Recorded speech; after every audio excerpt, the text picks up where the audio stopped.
Oremos, irmãos. Senhor nosso Deus, quero clamar a Ti, Senhor, pelo poder do Teu Espírito, Senhor, pela unção poderosa do Teu Santo Espírito, Senhor. Que seja derramada, Senhor, uma porção dobrável do Teu Santo Espírito sobre a vida dessa minha irmã, amada, querida, Senhor, digna por cada um de nós. Obrigada, Senhor. Te peço toda a sabedoria, Senhor. Sim, Jesus, dá-nos, Senhor. Dá, Senhor, uma porção, só que te pede, Senhor. Uma porção dobrada, uma porção para a vida dessa irmã, dessa mulher, Jesus. Muito obrigada. Tudo isso nós pedimos na glória do Pai, do Filho e do Espírito Santo. Amém. Louvado seja o nome do nosso Senhor Jesus Cristo. Para sempre seja louvado. Nós podemos sentar. Para quem não me conhece, meu nome é Valéria. Sou da missão Chamas de Fogo da Diocese da Alfé. É uma alegria muito grande estar aqui, amém? Amém. E eu convido você a pegar comigo o Evangelho de São João, capítulo 4, versículo 8. Evangelho de São João, capítulo 4, versículo 8. Já queria pedir, em nome de Jesus, que o Senhor encha o nosso coração nesta noite, que o Senhor nos conceda a graça de assumirmos nesta noite a postura de cristão que Papa Francisco nos pediu durante todos esses dias que estava na Jornada Mundial da Juventude, que possamos assumir a postura de verdadeiros cristãos e assumirmos diante de Deus a graça de sermos filhos da igreja. Que você possa, por este momento, pois é isso que o Senhor me coloca no coração, que você feche seus olhos por um instante e que você peça a Deus a graça de você assumir a postura de ser um verdadeiro cristão a partir de hoje. Não que você não seja, mas que você possa se aperfeiçoar e tomar coragem para assumir a postura de um verdadeiro cristão. E que você possa viver na esperança, que você possa querer dia a dia, e não só querer, mas se preparar para viver as surpresas de Deus. E que você possa, diante da esperança em Jesus, diante das surpresas que Deus tem para você, que você possa ter um coração alegre diante da presença de Deus. E eu convido você a levantar sua mão direita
Jesus, Carlinhos, Samaritana Valéria. Amém? Jesus, Valéria, Valéria. Se tu soubesse quem é que te pede de beber,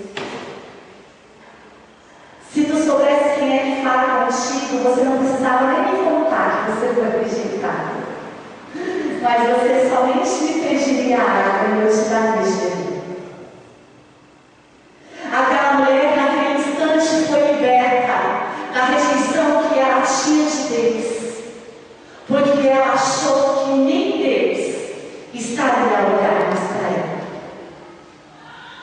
Por isso, ela, diante do próprio Deus, na pessoa de Jesus, não foi capaz de pedir água.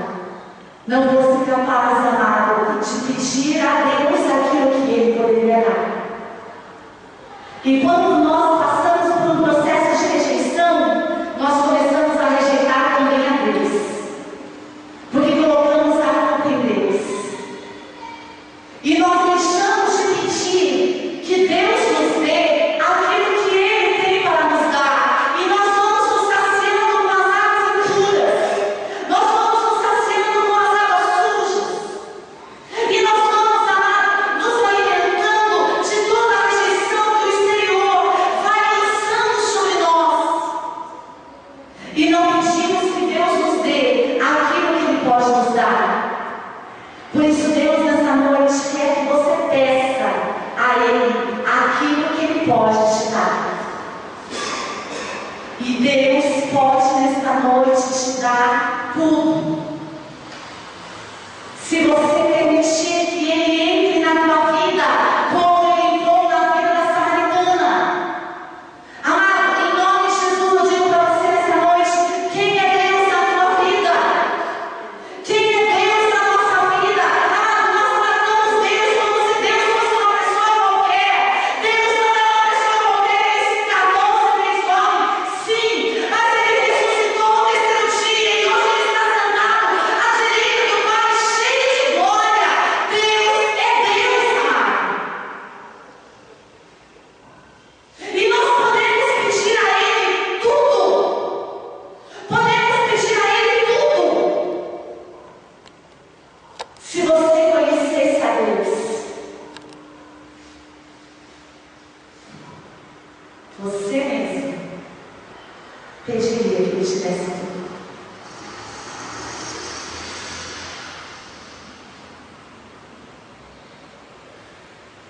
Se nós conhecêssemos a Deus de verdade,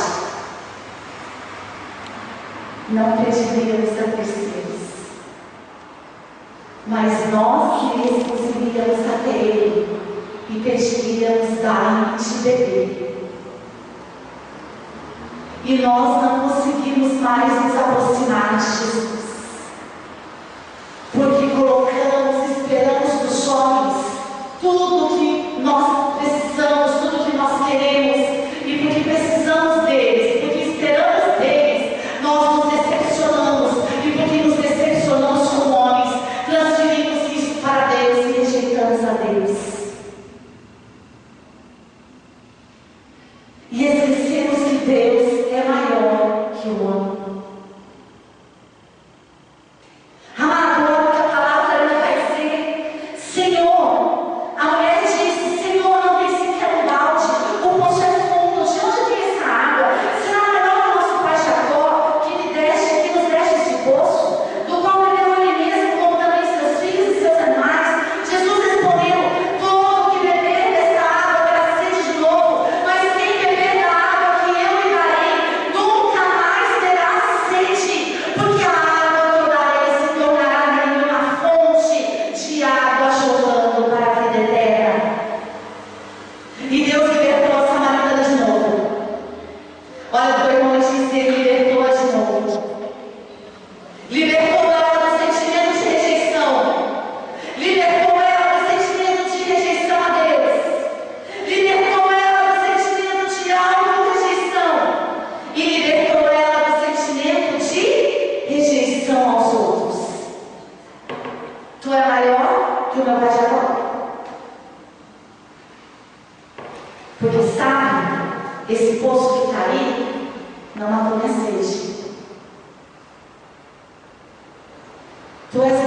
dele. Foi liberta da rejeição que ela tinha até mesmo dos seus ancestrais, daqueles que vinham antes dela, porque aquele poço era do pai de Jacó, mas foi incapaz de saciar a sede. E porque ela não caminhou nos passos do Senhor, a sede dela não foi saciada. Porque ela não bebeu da água viva do Senhor, a sede dela não foi saciada. E porque a sede dela não foi saciada, ela culpou o poço do pai Jacó. Mas a culpa não estava no poço do pai Jacó.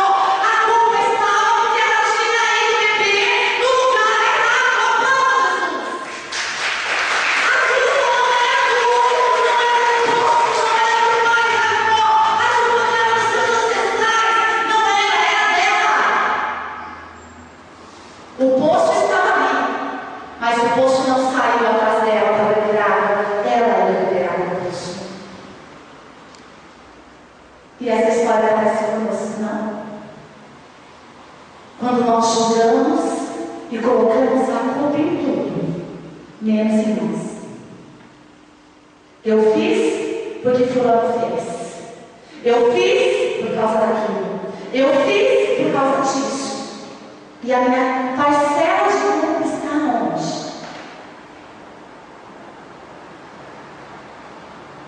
Olha para Jesus, o que a palavra vai dizer. Jesus respondeu: Samaritana, todo que beber dessa água terá sede de novo.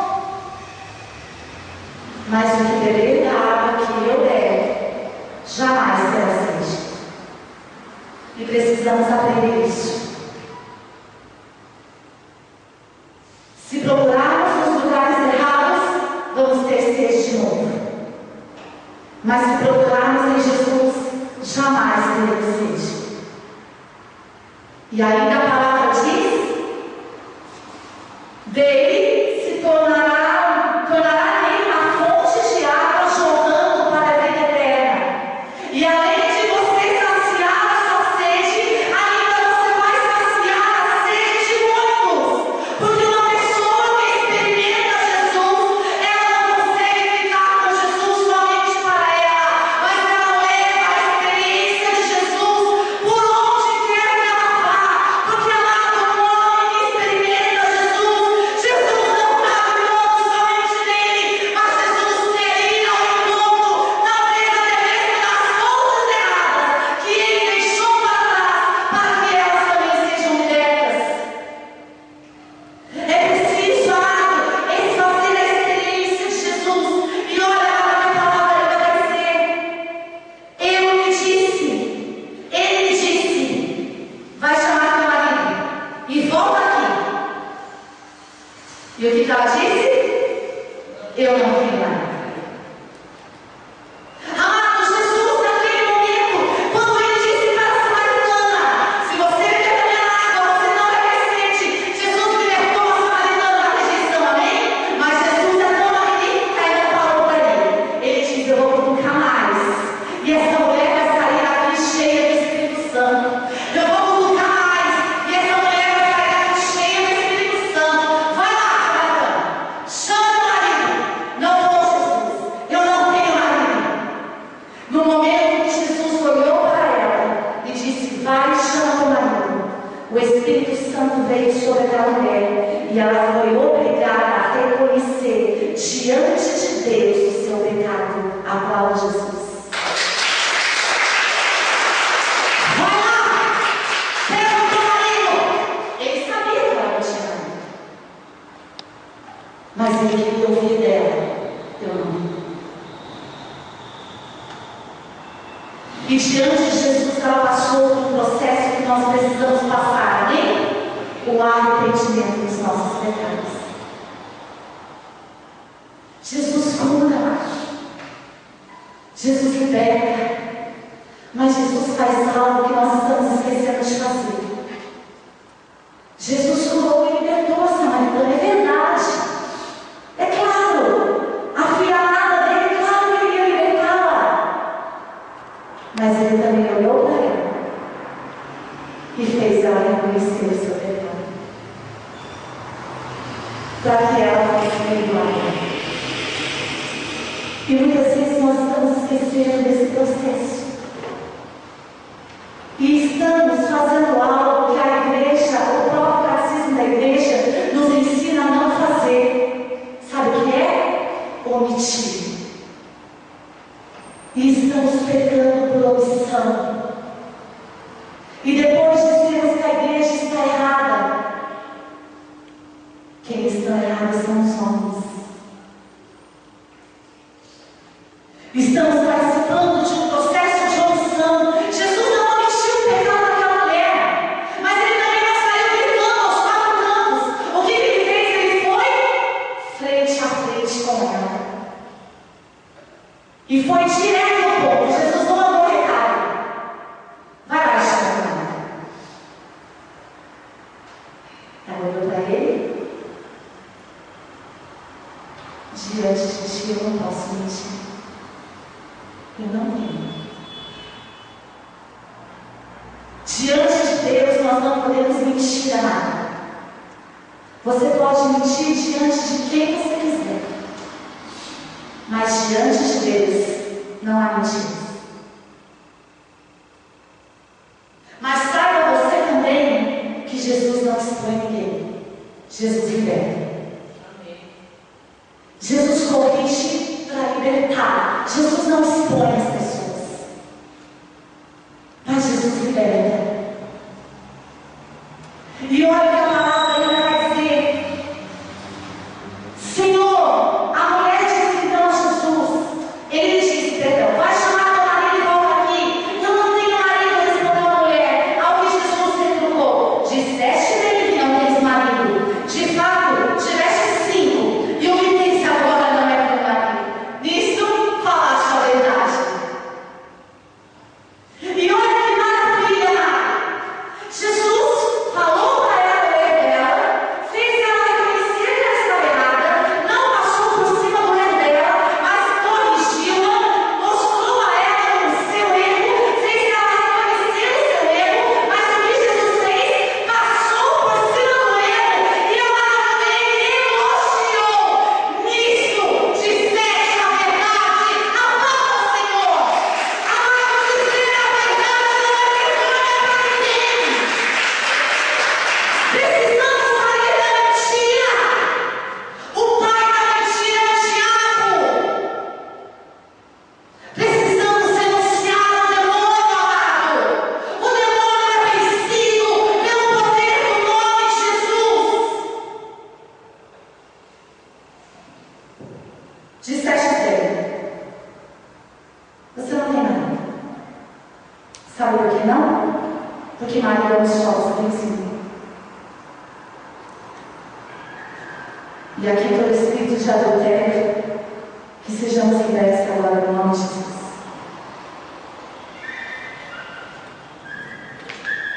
Marido é o só, por isso você não tem nenhum, porque você tem 5. E se você tem 5, você não é de ninguém, e ninguém me serve.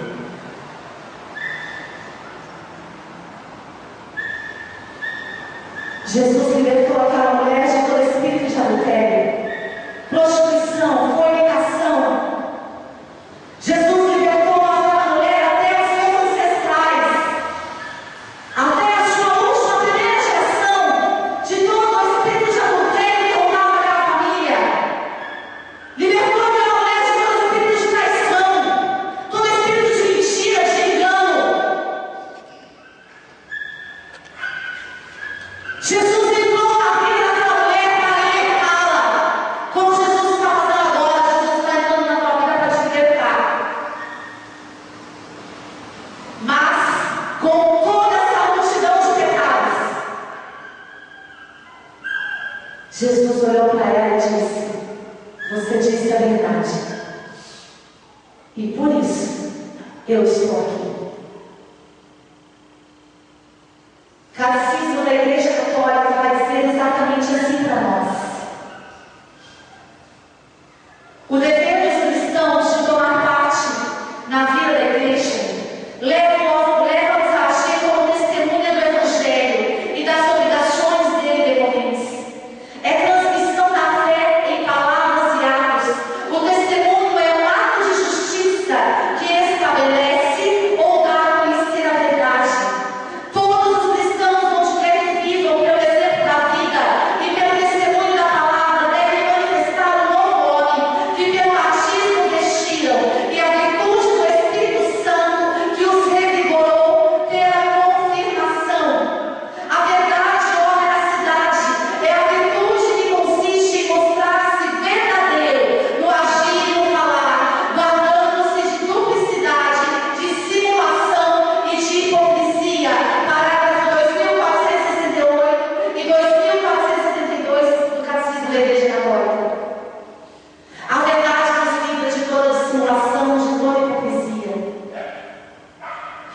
Ele fez de uma samaritana virar uma filha da igreja, aplauda Jesus. Porque Deus testemunho na grande fé em reconhecer, amado, ser filho da igreja não é só ser santo. Você sabia disso? Isso é consequência, amém? Mas ser filho da igreja é reconhecer o seu pecado, pedir perdão a Deus e voltar arrependido e humilhado diante dele, confessando que Jesus Cristo é o Senhor.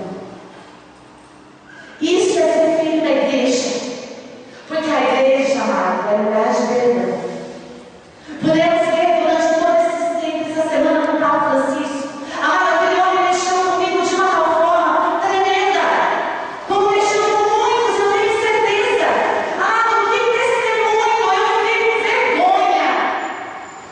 É como exatamente esse encontro com a samaritana, de olhar nos meus olhos e mostrar com os seus lábios o quanto nós estávamos errados. Mas não para estampar a nossa cara no ridículo, não para bater em nós e para nos chocar, não, mas para nos libertar e mostrar que é possível ser cheio do Espírito Santo. Aplauda Jesus!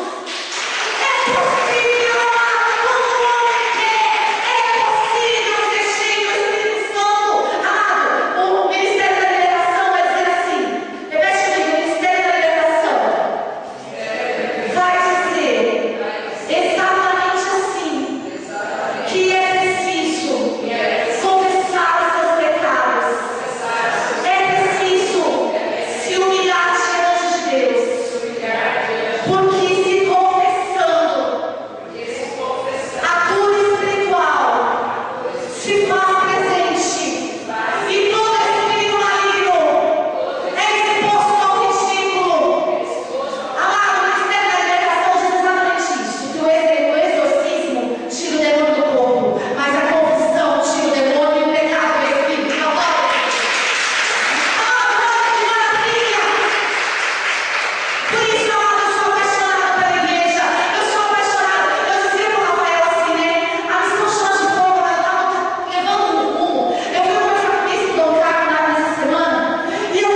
conhecer de perto.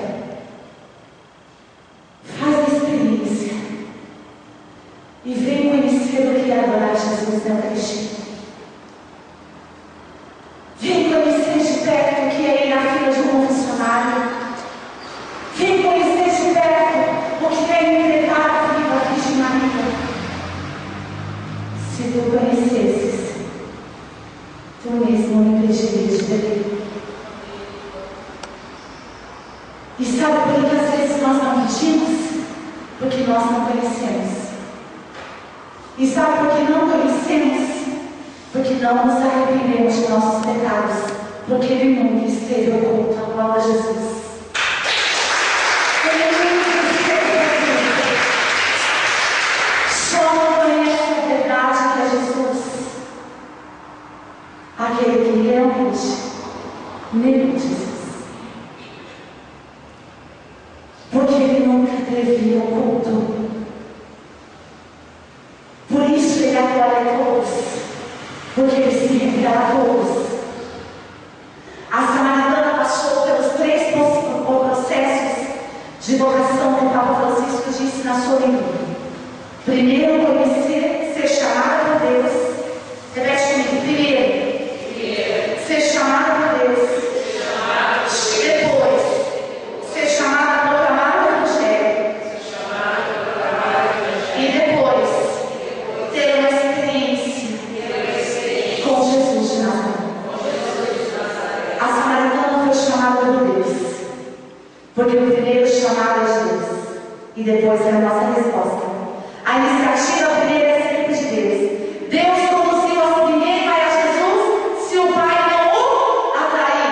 A samaritana, Jesus foi encontrando a samaritana de frente com Jesus, porque o Pai não atraiu até ele. A samaritana foi chamada por Deus. Depois ela foi chamada para proclamar o Evangelho, porque a experiência que ela teve não ficou parada nela. Ela foi testemunha da verdade, mas também ela passou pela experiência com Jesus. E ela não está faltando para nós, amado, passar a experiência com Jesus. Olha para o irmão e diz, amado, sai da superfície. Vai ao encontro de Jesus. Faz o que a igreja está mandando. Sai do lugar. Vai ao encontro. Vai ao encontro. Deixe ser encontrado por Jesus. Mas também vai se encontrar com Ele. Amado, a igreja durante toda essa semana nos pediu para que nós fôssemos ao encontro, amém? Solidariedade, fraternidade, alegria, viver na esperança, sermos surpreendidos por Deus. Essa foi a central das palavras mestres do Papa Francisco. Mas, amado, eu digo para você, Papa Francisco mandou ir às periferias, amém? Mas agora eu vou dar um segredo para você. Olha para ele, vai dar um segredo. Vai dar um segredo, vai ser todo para ninguém. Só para a humanidade inteira. Amado, Papa Francisco deu uma entrevista. O jornalista da Globo, alguém viu ontem a entrevista? E vocês repararam o que ele disse ou só eu que reparei? Vocês viram o que ele disse na entrevista? Algo chamou a atenção de vocês, sim ou não? Sim. O quê? Para mim foi quando o Porto perguntou para ele, do carro, do que estava usando, ele disse se aquilo lá era para todo o sacerdote, todos os bispos, para todo o terra. Aí, porque ele respondeu, eu achei lindo essa coisa muito simples, que ele fez para a oração, mas que ele gostaria que todos os crentes, sacerdotes, bispos, escolhessem a melhor parte de toda a paróquia, todo o pátio, todo o lugar precisando de um carro, porque são muito longe, aquela coisa toda. Então ele escolhesse o mais simples, em vez da simplicidade, em vez da pobreza, a simplicidade. Se resumindo, o que ele falou de a gente tem que viver realmente a simplicidade e a pobreza. Porque a gente precisa daquilo, precisa dos meios para a gente se deslocar para os lugares, mas que a gente não fique preso nisso, não se prenda na dinheiro, não se prenda no luxo, entendeu? Eu percebi isso com as outras coisas. Amado, isso foi um ponto fortíssimo, amém? Mas agora eu vou dar a minha opinião, bem mais. O que mais chamou a atenção foi quando ele disse: eu não sei tudo o que se passa com o jovem.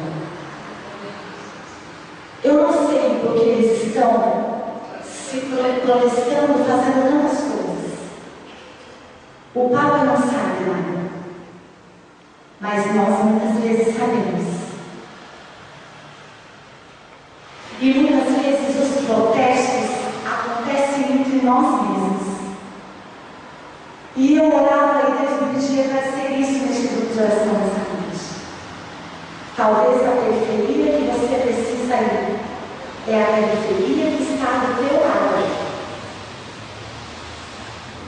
Porque periferia é um lugar sujo, frio, sem vida, traumatizado, com fome, com sede. Saímos do lugar físico e vamos para o campo minado. E talvez a maior periferia que você precisa ir hoje é aquela que está do teu lado. Quem está do teu lado agora?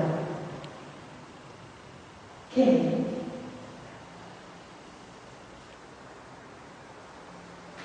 É fácil sair e dizer que vai para a periferia.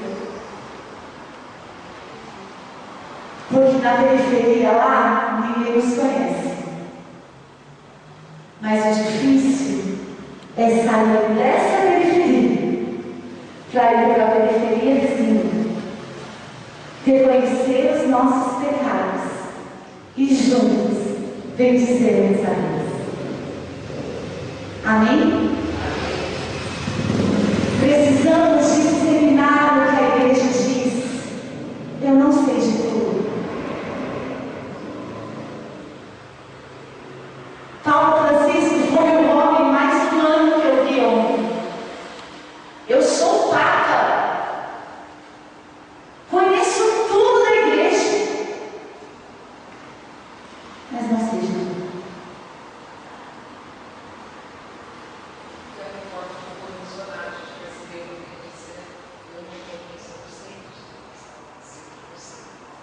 Da vida, eu não sei.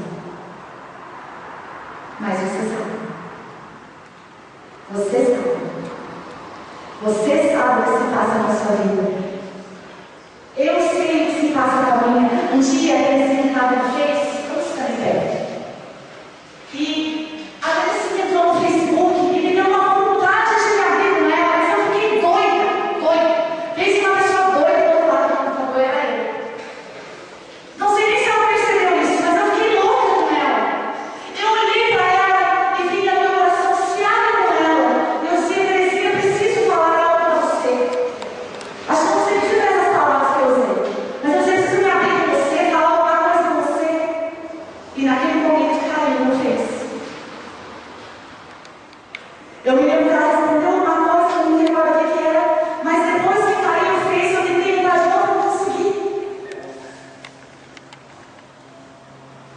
E eu pensei: como meu nome é sujo? Porque se fosse para condenar e falar mal de alguém, eu tinha conseguido. Mas como eu ia falar da minha vida e me mostrar o que estava passando comigo, para ver se ela podia me ajudar, eu não consegui. E às vezes é isso que acontece conosco aqui, agora. Se for para condenar e falar mal, tudo vai ser muito rápido. Mas se for para falar da vida e para se conhecer os problemas e se colocar ao encontro e ajudar, talvez nós não queremos. É verdade? Coloca a mão no coração.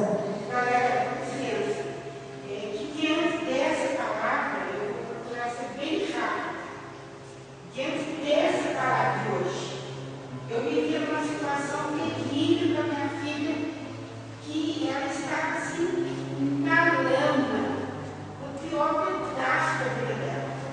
E no domingo à noite ela disse com essas palavras: eu não larguei,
versículo 1 e 6.